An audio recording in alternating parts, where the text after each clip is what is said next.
quick introduction. I know hardly anybody says they care about helicopters, but as God is my witness, I'm going to change that. If I can reach one of you airplane obsessed folks, I will do my best. Okay, so what is cool about a helicopter? Here, it's the view. So let's start first and foremost, it's the view. So these are some pictures that I snapped on a trip from the Robinson factory in Los Angeles back to Boston. Who recognizes the city in the middle?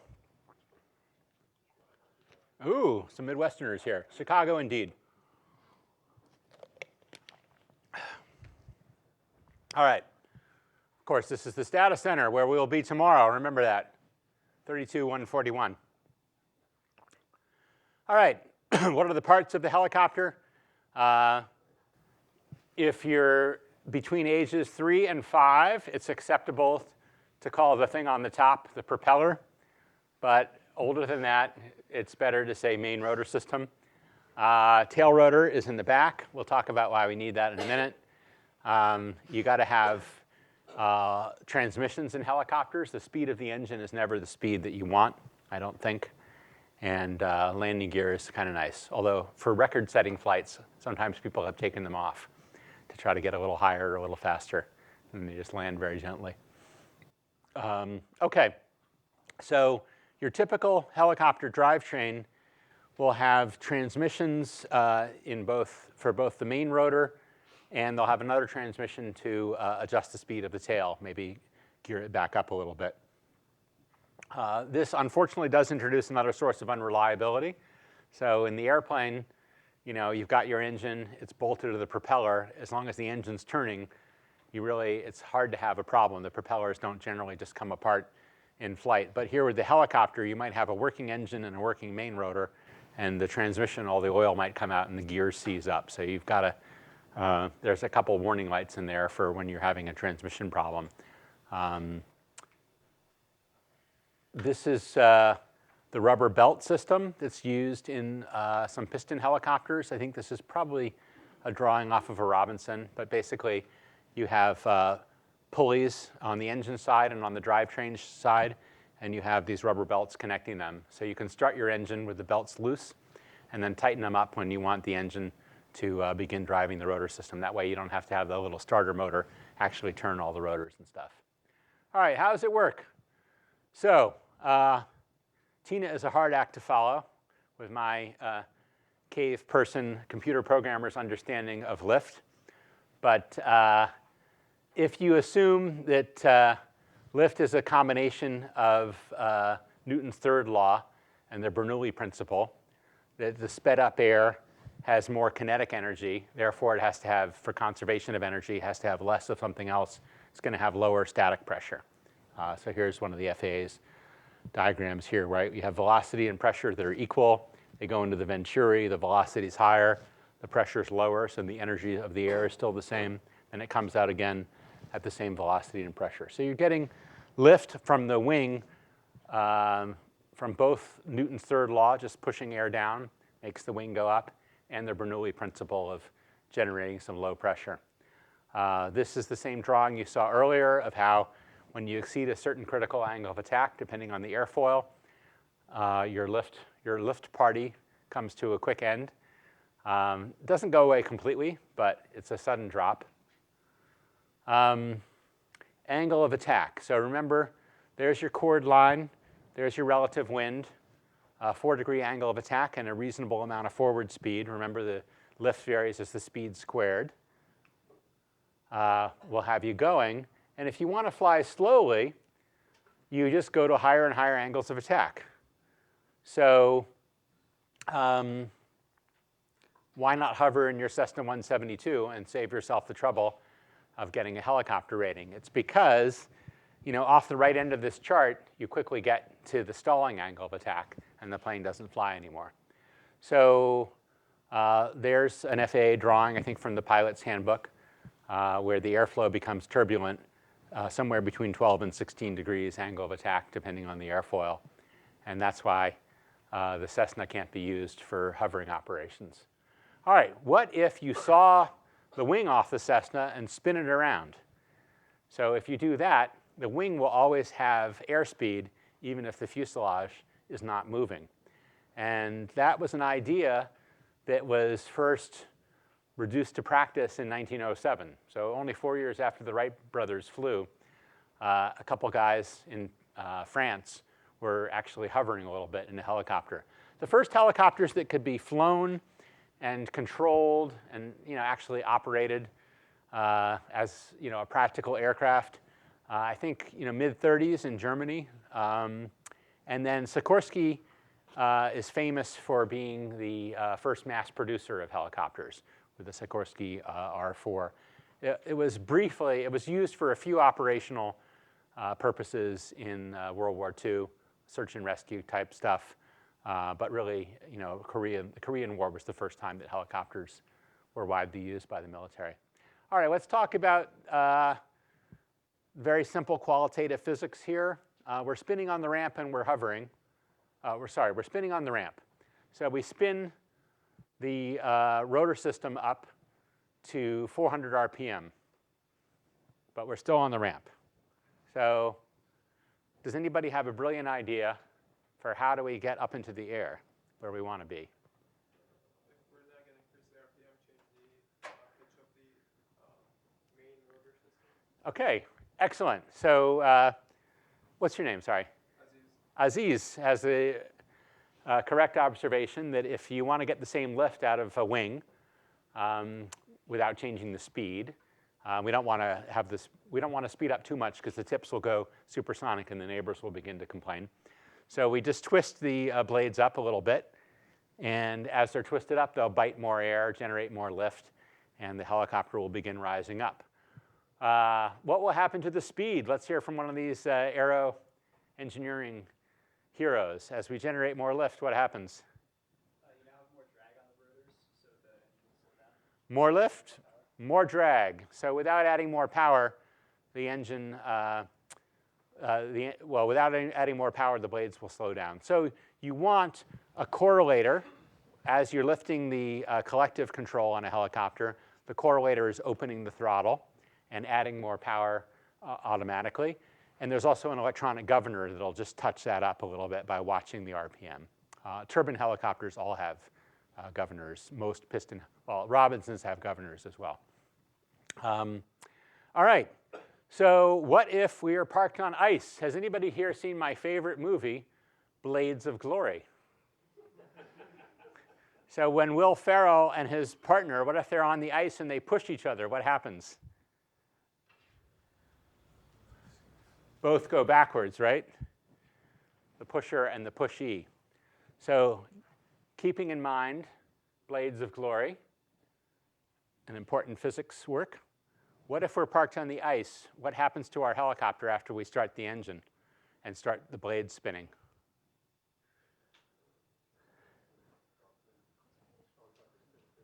Helicopter spins the other way. Excellent.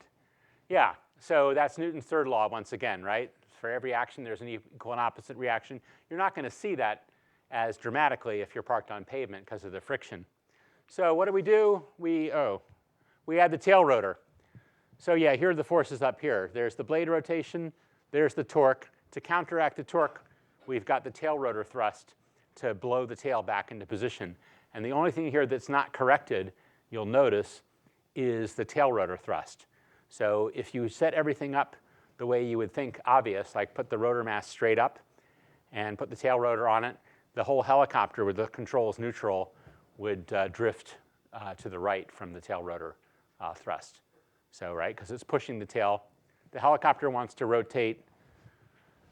The helicopter wants to rotate that way. The tail rotor blows it back this way, and that would blow the whole machine off the side of the ramp if the pilot didn't hold a lot of left cyclic.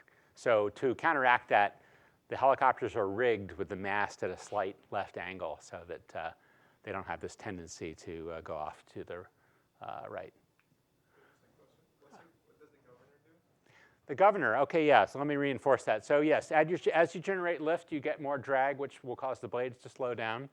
So there's a mechanical correlation, as you're raising the collective, the throttle's being opened just kind of blindly, and the governor is touching that up. The governor is watching and maybe twisting the throttle control slightly to fine-tune the throttle to keep the blades exactly at 400 RPM. Let's say that's the 100%.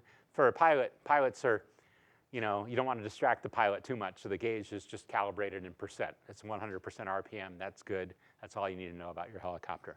I think in the Robinson it works out to pretty close to 400 RPM. All right, forward flight. So we're hovering, and we want to go forward. So it seems obvious that we want to tilt the fan, right? We want to push the fan down this way, and that way we'll get some horizontal vector of thrust, and we'll be going forward. But where do we push it from, right? It's a spinning gyro, so it has a lot of stability. If we're really strong and we reach up from our pilot seat and try to nudge the rotor system, why wouldn't that just cause the helicopter fuselage to move underneath the fixed rotor system instead of moving the rotor system? There's nothing to fix unless we can call up, an incredibly strong friend and say, hey, would you mind holding the helicopter in a fixed position? We don't have anything to push against in order to tilt the rotor.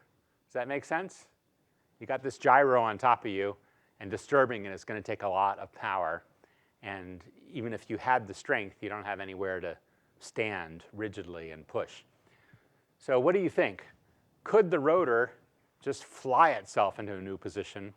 And how would that work? Like, how could you use the spinning wing itself to fly itself into a new tilted down position? Anybody have any brilliant ideas? You increase the angle of attack of the blades on one side to produce more lift on that side. What's your name? Sorry. John? John has a good idea. So John says, increase the angle of attack and decrease it as the blade moves around the disc. So if you can increase the lift on part of the disc compared to another part of the disc, it will naturally tilt itself. So if you want to go forward, let's ignore gyroscopic precession for a moment, because I think we've proven that nobody understands it. Let's just say that we could make the angle of attack higher on the back of the disc compared to the front. Then the back of the disc would have more lift. It would rise up, and the front would go lower, and then you would see this flight path that you do see. That make sense? So basically, you're basically flying the rotor system. You're not flying the helicopter.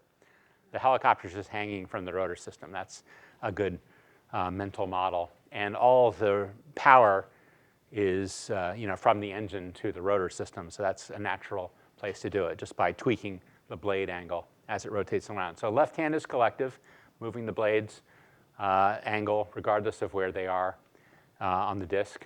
And the cyclic, which is changing the pitch cyclically, as is suggested. All right, what's the magic? This design, I'm not sure it's really changed at all since the very first helicopters. Maybe those brothers in Paris didn't have one in 1907, but I'm pretty sure that every helicopter since then has had this. There's a swash plate. Oh, watch this.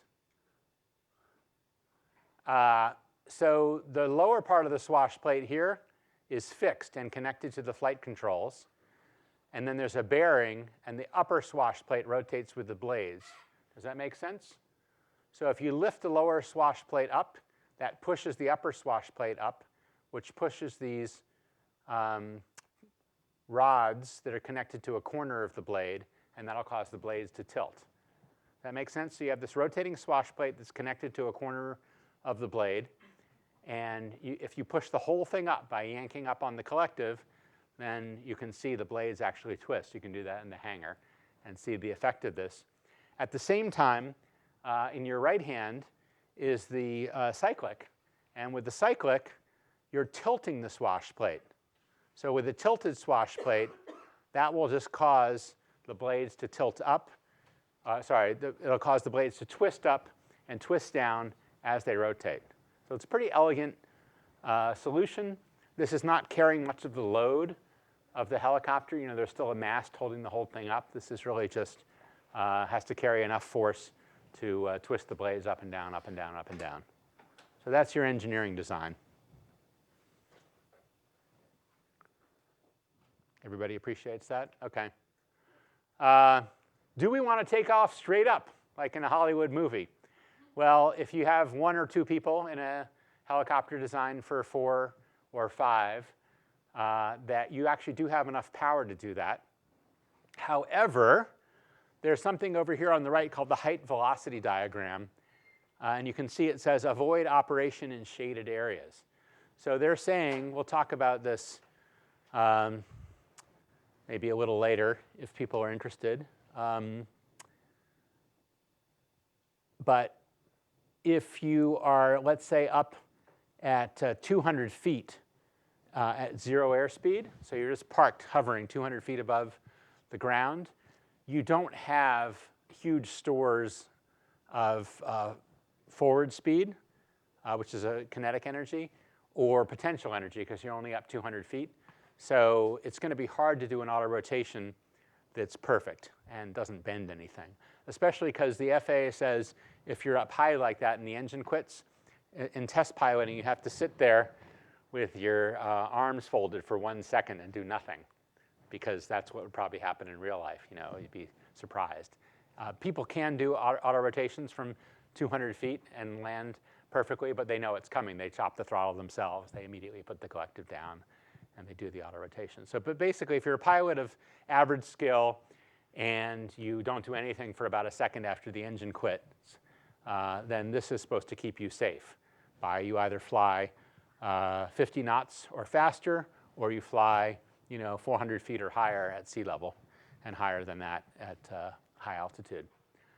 All right, so what we're actually recommended to do, see this recommended takeoff profile, is skim along the ground until we get up to about 45 knots and then let the helicopter climb. I think this is the curve for a Robinson R44. Why would you want to do that aside from safety? Well, another good reason to do that is you watch these drag versus speed curves, and you see that you reach kind of a minimum.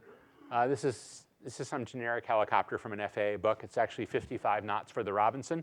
But if you can go 55 knots, you need less energy than any other airspeed. So the idea for a takeoff is you nudge the helicopter forward a little bit. If you can build up 2 knots of speed, that gives you excess power. You can use that excess power to climb up 3 inches, or you can use that excess power to accelerate maybe to 3 or 4 knots. And if you just keep accelerating, using your extra power to accelerate, the faster you go, the less power you need. So even if you've never touched the collective or drawn any more horsepower, as long as you have an open area in front of you, you'll accelerate. And once you hit 45 or 55 knots, you now have your hover power turns into significant excess power that you can use for a climb. So that's why you often see helicopters at airports taking off kind of like a short field airplane, and also landing a bit like a short field airplane. All right, straight and level, it's very similar to an airplane. The performance is a function of the attitude that the aircraft is in. Is it pitched up or down? And how much power is being applied. And that's an indirect function of the collective position. So as with an airplane, remember your pitch controls your speed, and the amount of power, throttle in the airplane, collective in the helicopter, determines whether you're climbing or descending at that airspeed. Your attitude indicator in a VFR helicopter is the horizon. So you're watching the horizon carefully. The reason why people who are instrument-rated airplane pilots, they jump into the helicopter and they can fly it immediately.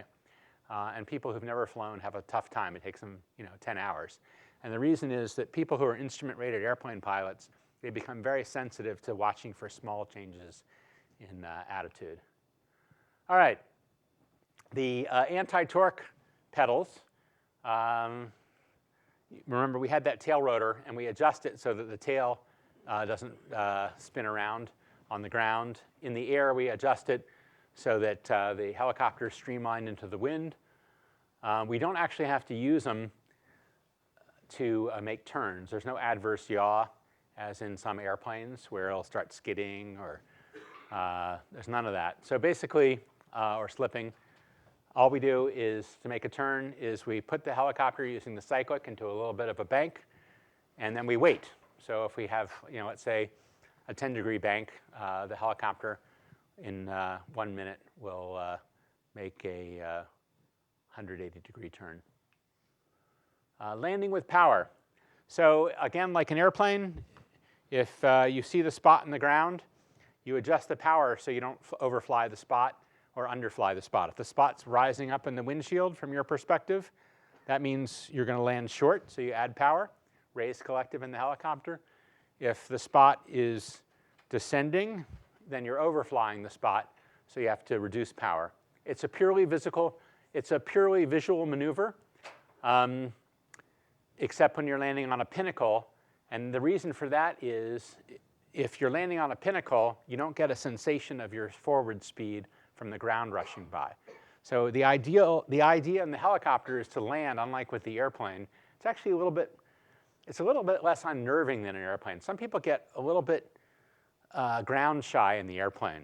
Like they're happy flying 80 knots in the pattern, but they're not that happy flying 70 knots, 10 feet above the runway, which makes sense because you don't want to slam into the ground going really fast.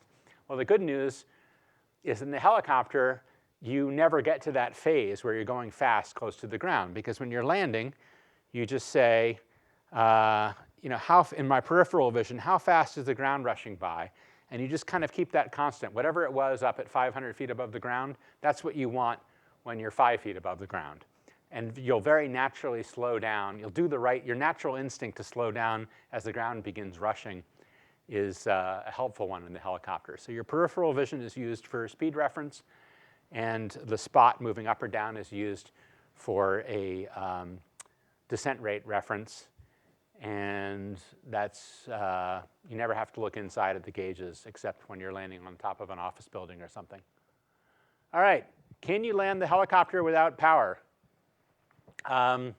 It turns out the answer is yes. You have these 3 buckets of energy that I alluded to earlier. Kinetic from your forward airspeed, potential from being up high, and then another form of kinetic, which we'll call blade inertia, from the relatively heavy blades spinning. So raise your hand if you think the forward airspeed is number 1 in terms of size. Let's rank these. What's the biggest? Airspeed, going a heavy helicopter going 100 knots. Potential energy, a helicopter having been lifted off the ground, or the blades whipping around near the speed of sound. Okay, who votes for 1? Forward airspeed. A few. Who votes for potential? A fair number. Who votes for blade inertia, the blades whipping around? All right, good. We've got a good distribution. Okay, well, I'll tell you about, I think it was a crazy French guy who got into what's now called a Eurocopter, an Alouette, went up to 40,000 feet to set an altitude record. The record was set when the engines flamed out. That's why it's 40,000 and change, not 41,000 and change. And then auto-rotated all the way down to the ground. So whatever energy bucket that was there had to be sufficient to make it all the way to the ground. So what does that tell you the biggest one is? It's got to be something that scales up to 40,000 feet. Potential. Yeah, so potential energy is a good candidate for the biggest because, again, if you got to keep the rotor spinning for longer if you're auto-rotating from 10,000 feet or 50,000 feet or wherever. I don't think that record's been broken, actually. It was set in the 70s. Okay, so number 2 is the forward airspeed of the helicopter. The blade inertia isn't good for much except for cushioning your fall from 5 or 10 feet above the ground.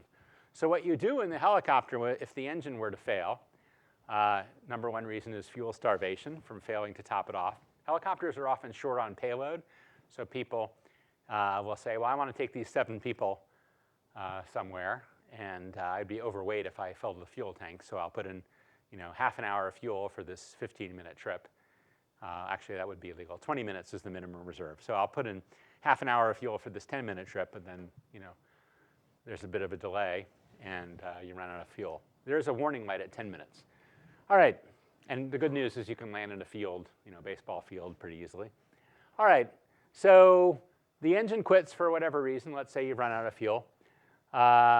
You want to get to 60 or 70 knots, some reasonable airspeed, And then the challenge is to hold that airspeed even as the ground is rushing up at you. You hold it right till you're at treetop height, about 40 feet above the ground. Then you begin to flare, just like in an airplane flaring for landing. You scrub off that forward speed, and that reduces your descent rate. So you can reduce your descent rate to 0 by bleeding off all of that energy from the forward airspeed. And the kinetic energy, remember, is mv squared. So it's very important. There's twice as much energy at 70 knots compared to 50 knots. So once you've scrubbed off all your descent rate and all your forward speed, you're like this. So your tail's really low, and now you're going to just fall to the ground and hit the tail first. So it's not going to be an FAA quality. You're going to walk away, but it's not going to be an FAA quality landing. So what you can do is stick forward and settle by pulling up on the collective. So you stick forward to level the skids, and then when you're about 5 feet above the ground, or maybe 2 feet above the ground, you start pulling up on the collective to cushion your fall for that last few feet. So you've used up potential energy, keeping the blades windmilling. If you just flatten the collective, the blades will have a relatively normal angle of attack to the air that's now coming from below. You've kept up your forward speed, and you bleed that off at the end to reduce your vertical speed. And then finally, you go connect. Let's see if we can do this. Hold on.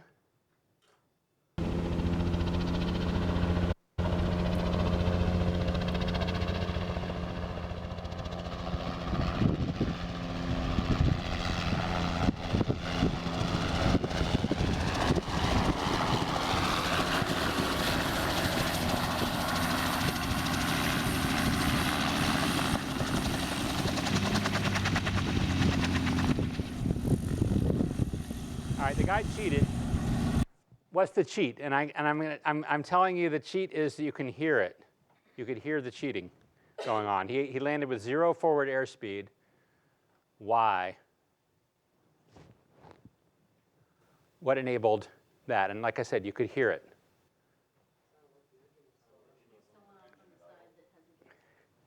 It's not from the engine running. The engine was presumably at idle. Okay, so what was the cheat? Nobody hurt? Wind, exactly, yes. What's your name? Messin figured this out. So basically, he landed with probably, it's very hard to kill all of your vertical speed and all of your forward speed.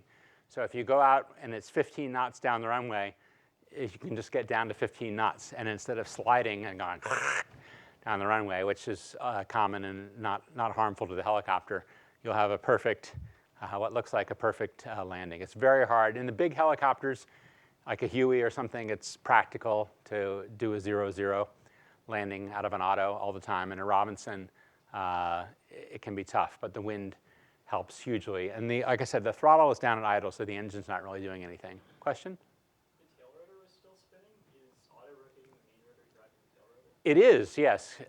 Great question. So there's a Sprague clutch, which prevents the rotor system from trying to drive the engine, because that would introduce a lot more drag. But the main rotor and the tail rotor are yoked together, so you still have tail rotor control. Great question. Because you don't have a torque anymore, so. Yeah, you don't need much. I don't know. I have to think about why it's useful. Yeah, it's not useful for much, that's for sure. One thing that is good about it is the hydraulic pump is also geared into the transmission, so you still have hydraulic boost, even if you're auto-rotating from super high. What can you do with a helicopter if you have a private? You can visit schools. I visited the Winchester Public Schools. I'm not sure you can give them all rides if you only have a private. There's some kind of, like I said, there's those charity laws regulations that we don't really worry about because we have commercial certificate and a letter of authority from the FSDO. But here's one of the East Coast Aero Club helicopters. I flew to the public schools in Winchester's. I gave all the kids rides. And when we flew over houses like this, I said, oh, that's just like the house where I grew up. If you do that with kids from Weston and Lincoln, they believe you. They don't parse that as an ironic statement. All right, helicopter pilot careers, just in case any of you guys are thinking about leaving the desk world. People will work as a flight instructor, fly tours in the Grand Canyon or Alaska, and then they'll either go to offshore oil or medevac after that. Usually offshore oil used to be easier to get. When the oil prices are low, when oil catches a cold, the helicopter industry catches the flu. They shut down these oil rigs, and there's a lot less need for helicopter transport. Medevac is kind of considered the plum job. That's my friend Marcus. He trained at East Coast Aero Club, and now he does 12-hour shifts at a volunteer fire station, and he gets paid in North Carolina, and goes hospital to hospital, or sometimes picks people up off of highways and stuff. So what can you do? You can fly low and slow, both legally and safely. You saw there was a carve out for helicopters, able to fly lower. One problematic aspect of flying Piper Warriors and Cessnas is that their expectations of what an aircraft is and what it can do has been set by their airline experience. And the first time you try to get up and use the bathroom in your Piper, you'll discover that JetBlue has some advantages in the aircraft department. And your passengers will notice this too. This is noisy, it's not climate controlled, there's no bathroom. The helicopters are awesome because people usually haven't even been in one. So it's a whole different experience, it's a different view. You can take them on a 10-minute ride from Hanscom Field and go back. You don't have to say, oh, let's go have lunch in Martha's Vineyard. You just take them on a little tour and they say, wow, this is awesome. So when I actually want to show people what GA is like and what my world is like, I usually take them for a helicopter ride. I don't take them for a trip. The Cirrus is for transportation. And the helicopter is really what I think of as the kind of aviation dream that people had, in ancient Greece. Like they didn't dream of going to LA in 6 hours. They dreamt of, soaring like a bird. You can land off airport. That's where a lot of the challenge comes from the helicopter. People think you're a pilot of heroic skill if you take off and land at Hanscom. That's not very challenging. It's not really that different. And in some ways, it's easier than taking off and landing in a Piper or a Cessna. When you're off airport, you have to exercise a lot of judgment, a lot of skill. And that's part of your training. But it's also where people get in trouble, hitting obstacles and stuff. If you do get all of your airplane skills, you can transfer them over to helicopters very easily. It's 30 hours minimum of additional training to add a helicopter rating. 40 is probably a good budget number. All right, are there helicopter questions?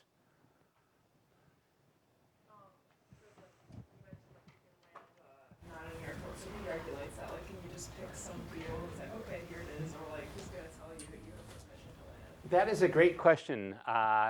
Is there any regulation about where you can land your helicopter? The answer is, until about 5 or 10 years ago, there wasn't any. So it was just permission of the property owner, and don't do anything careless or reckless. So basically, the whole world was open to helicopter pilots. There is a little bit of a tweaking of the law. The FAA passed this. They added this regulation that I think was intended for airplanes, but they forgot to carve it out.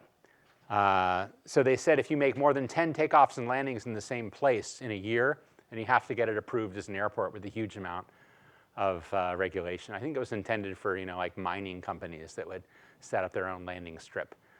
It doesn't really make sense. So for helicopters, like if you have a construction site that you want to regularly visit, now it's a bit of a hassle because that 11th landing, in theory, you needed to get approval as an airport. But as a first approximation, you can land anywhere that the property owner is happy to host you. Oh, and towns also, like they're really aggressive about harassing people who try to, have a helipad at their house now, just because they can. They get them under zoning laws, even though they're not really supposed to. The FAA is supposed to have exclusive authority to regulate aviation, because think about it, there's all this, there's so many levels of government in the US. If you let them all just forbid activities, they would, eventually there would be nothing that was legal at all, because people in Concord and Lexington would say, well, we don't want airplanes flying over our heads, so we'll just make it illegal to fly a Gulfstream in Concord. One more question. How do the